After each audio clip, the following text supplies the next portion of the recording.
Hello everybody and welcome. In this video I will show you how to add your headphones SOUNDCORE Space Q45 to the application.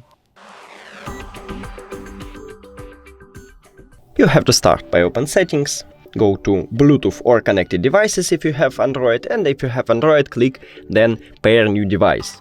After that, press and hold power button for at least 2 seconds to turn on the headphones and it entering to pairing mode automatically. So we should see it on the list. Now click on it to pair them with a phone.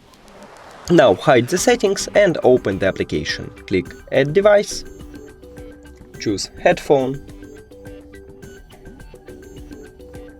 and now click on your headphones. Got it.